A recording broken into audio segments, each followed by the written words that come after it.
Vou passar lá agora. Vou falar com ele lá pra ver como é que vai ser. Saber quanto ficou meu prejuízo. Caraca. Tô gostando. Eu acho que a minha coisa é tudo direitinho, cara. Se a gente gastar e a moto não ficar a mesma é outra.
Vai não, ó.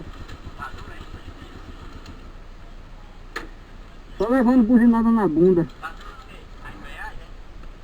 Rapaz, eu não sei se é embreagem.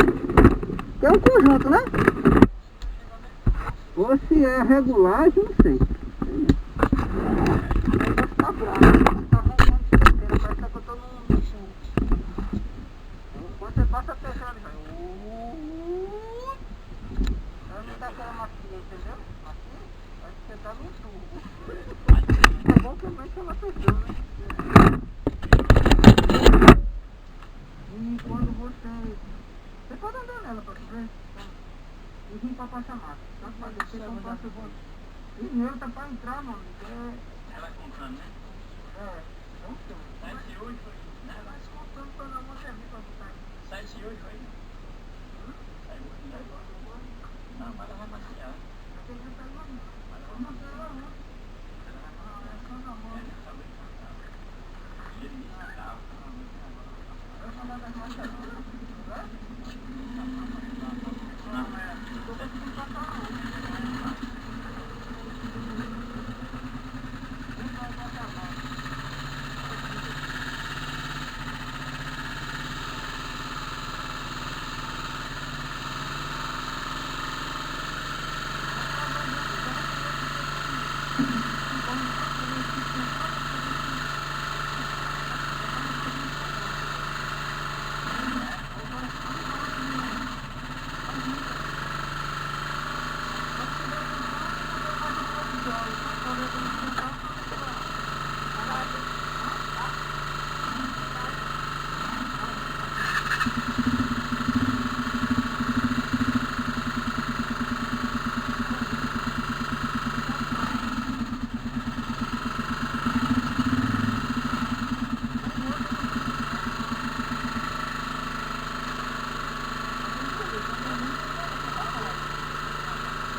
Aquela coisa que Oi? Tem 5 anos.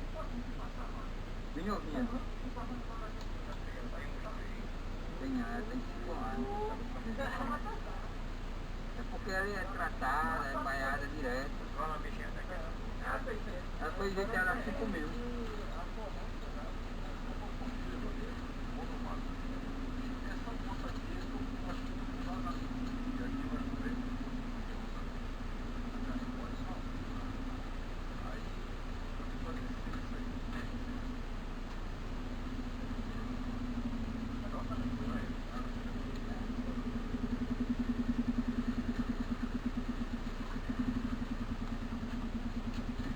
E aí, como é que tá? Peraí, peraí, peraí. Minha câmera tá filmando.